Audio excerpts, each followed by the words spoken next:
phụ nàng lấy hạ bạp mẹ con dần lên tuổi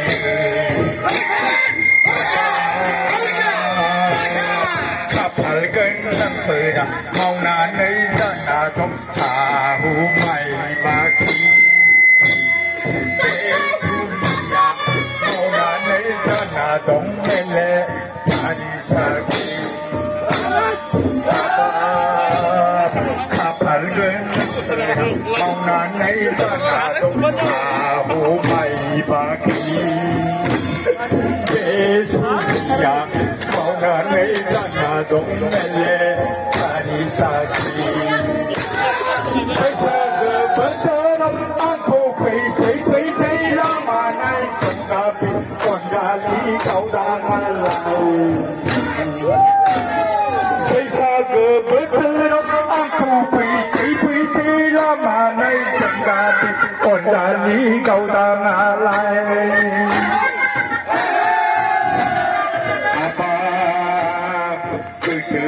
Lúc bây giờ con đã đi trong hàng đất với thấy ngơ ta nắp buồn trong đây thấy ta nơi thấy như đây khổ lá hô gà hồ ra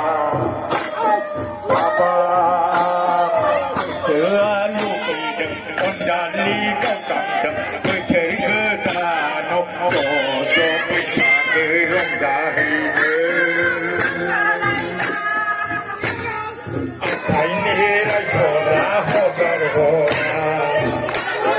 với sao cơ bớt thơ lắm câu quỳ xây lá mà này đã bị còn đã lý sau đang an này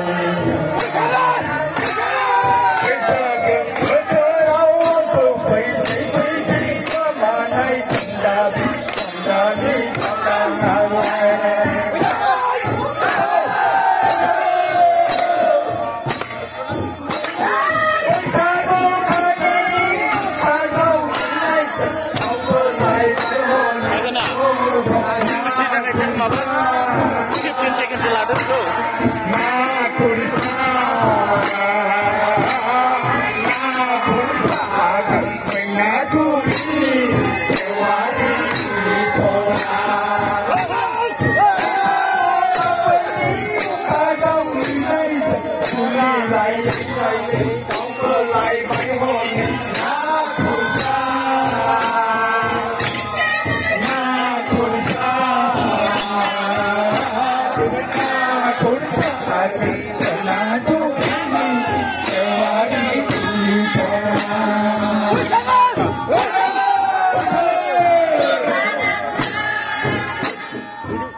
Sorry,